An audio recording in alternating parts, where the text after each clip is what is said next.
จริงๆแล้วทุ่งกังหันลมในเขตภาคอีสานของเฮาผู้ใดอยู่จังหวัดไกลมุกดาหารหรือว่าอยู่ในพื้นที่มุกดาหารบ่ต้องไปเบิ่งไสไกลทุ่งกังหันลมตั้งอยู่ที่ตำบลลมเก่าอำเภอนิคมคำสอยจังหวัดมุกดาหารพื้นที่แห่งนี้มีอาณาเขตพื้นที่การเกษตรที่กว้างขวางทางไปเบิ่งทุ่งกังหันลมก็กว้างเดินทางไปมาสะดวกแล้วยังมีวิวหลักล้านให้เฮาเบิ่งถ้าผู้ใดมาหน้าฝนอากาศจะสดชื่นอีหลีและที่สำคัญสถานที่แห่งนี้ยังสามารถมาเที่ยวหน้าหนาวได้ลงมาจากจุดชมวิวภูหมูแล้วหลังจากนั้นเฮาก็จะไปที่จุดชมวิวทุ่งกังหันลม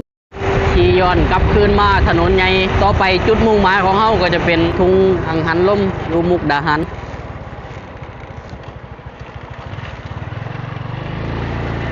ที่แรกเฮาขี่เลยนะวันนี้มันต้องมาเส้นนี้ย้อนกลับมายูเทิร์นมาโอ้เลี้ยวไปอยู่พุ่นโอ้ได้การ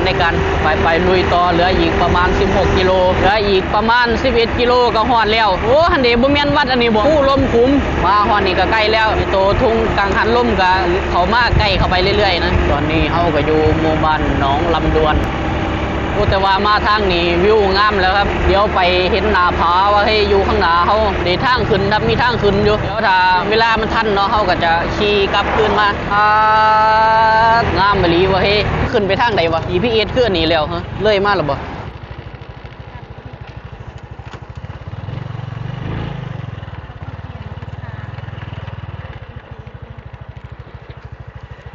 GPS กับพาหลงแล้วเด้อบาดนี้เด้อมันแม่นบ่ล่ะนี่แม่นไปทางนั้นบ่โอ้ย GPS ไหมสูตรใดวะมันเข้าไปทางนี้บ่อันนี้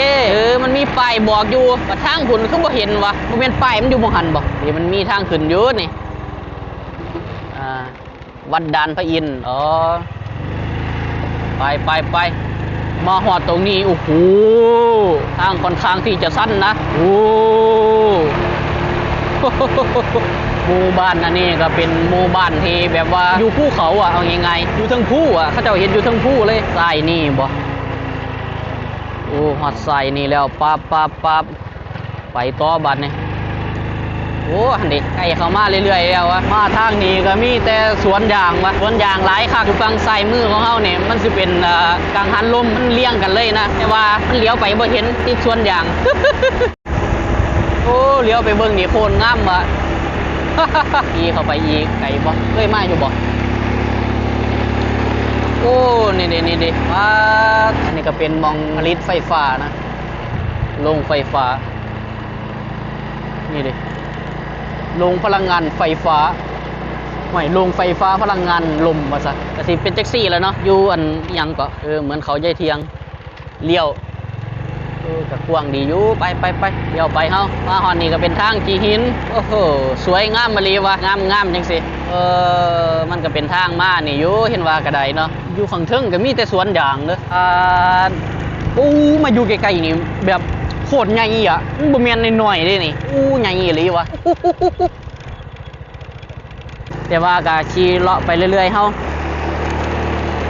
มันก็แยกไปหลายหม่องไปลุยต่อเฮาแต่เขาเจ้าก็เฮ็ดดีอยู่ทางมากอะได้มาถ่ายรูปสวยๆอยู่นั่นนี่ดันเนินอีกแล้ว มาอยู่หม่องนี้ก็จะอยู่ใกล้ติดกันเลยนะหลายอันอยู่แต่ละจุดมันก็อันนี้เนาะมีหม่องให้ถ่ายรูปอยู่แต่ละจุดก็ได้ก็ลานกว้างอยู่นะมาห่อนหม่องนึงก็จุดเลยบ่แม่นขี่ไปเบิ่งได้เบิดทุกอันบ่นี่น่าจะประมาณนั้นแล้ววะขึ้นเนินอีกแล้วเฮ้ยวันนี้ขึ้นเนินอีกแล้วลุยต่อโอ้โหจำทางไว้เด้อล่ะเมียนชี้ไปหลายซอยจำทางบอกบ่ได้อะโอ้โหโคตรงามว่ะวิวงามมะลีว่ะขี่มาตอนนี้เฮาขี่มาแบบเดี๋ยวไปข้างหลังอะเห็นกังหันลมนะมันหันมาฟังทางเฮาอะได้ภาพสวยๆเลยแบบนี้โอ้โห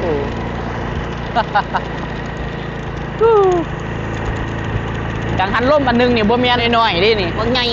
เก่งอีหลีเนาะคนนี่ก็ได้เด้ฮอดล่ะมองจุดเช็คอินชมวิวมองนี่ก็น่าจะมองใหญ่นี่นั่นเด้มีมองอันนั้นอยู่นะมีป้ายบอกอยู่ว่าแต่มันก็มีแบบเปิ้นว่าจังได๋วะขี่รถเข้าไปได้บ่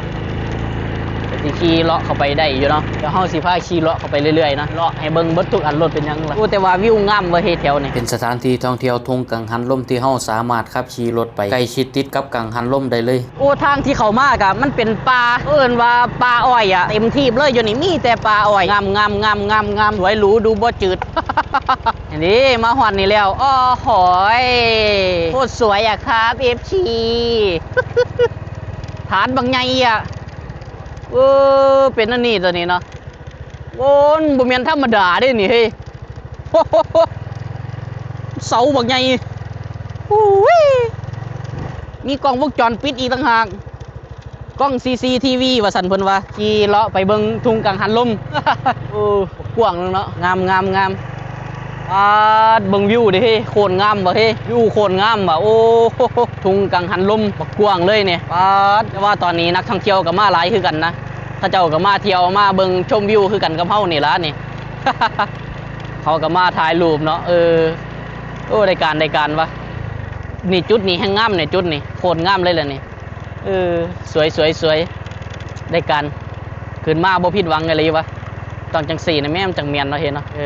ได้การวะเฮ้จุดเช็คอินมองนี้มันจะมีสถานที่กว้างขวางใหญ่เทียบเท่าสนามฟุตบอลพลนีถ้าเปรียบเป็นสนามฟุตซอลก็ได้หลายสนามเลยอยู่บ่กว้างสามารถมองเห็นกังหันลมได้360องศาถ้าผู้ใดมามุกดาหารแล้วบ่รู้ว่าจะไปเที่ยวมองใดมาตามจุดเช็คอินที่ผมพามาได้เลยผมบอกเลยมาแล้วบ่ผิดหวังแน่นอนถ้าเป็นหลายๆมองเขาจะสามารถเห็นวิวกังหันลมซื่อๆแต่อันนี้บ่เฮาสามารถขี่เข้าไปใกล้ชิดที่ฐานกังหันลมได้เลยนี่มันก็แค่ช่วงฤดูต้นฝนช่วงเริ่มเข้าสู่หน้าฝนแนะนำอีกเทื่อก็ช่วงปลายฝนต้นหนาวผมบอกเลยมาโตสายฝนกับลมหนาวสุดยอดแน่นอนไปหลังจากที่เฮากำลังออกจากทุ่งกังหันลมก็ไปเดี๋ยวเฮาสิไปวัดลมคุ้มอีหยังจักอย่างนี่ละจำบ่ได้ละลืมแล้วบางหันแหม